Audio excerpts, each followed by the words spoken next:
তুমি তো বলছো যে বাংলাদেশ স্বাধীন হয়েছে, কিন্তু স্বাধীন হয়েছে ঠিকই আছে। যুদ্ধ এগুলো তো কোনোটাই হয়নি আন্দোলনের মাধ্যমে বাংলাদেশ স্বাধীন হয়েছে, স্বৈরশাসনের পতন হয়েছে। কিন্তু নাম ওটাই থাকবে। তুমি আমাকে বলেছিলে ভেবেচিন্তে বলার জন্য।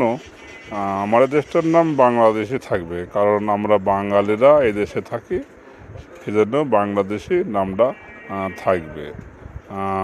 তোমার মাথায় যে ঘুরপাক করছে যে স্বাধীন হয়েছে বলতে গেলে যে আমরা অন্য দেশের কাছ থেকে যুদ্ধ করে আবার দেশ নতুনভাবে স্বাধীন করেছি, তার মানে এইটা না।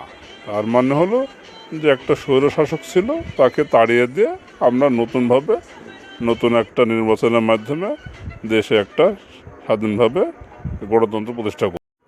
ওগো, তোমাকে কোনো জায়গায় কেউ মারেনি তো?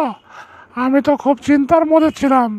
তুমি যাবার পর আমি শুনলাম পাশের বাড়ির ওই গোল্লার বাপকে যেভাবে ব্যবসায়িকরা মেরেছে না, এখন তো হাসপাতালে ভর্তি হয়ে আছে। তোমাকে কোন জায়গায় মারেনি তো তারা?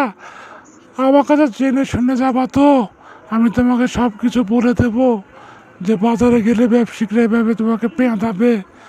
কিন্তু যাক, তোমার কোন জায়গায় লাগেনি, ভাগ্য বলো। আল্লাহর রহমতে তুমি ভালোভাবে ফিরে এসেছো, এটাই আল্লাহর রহমত।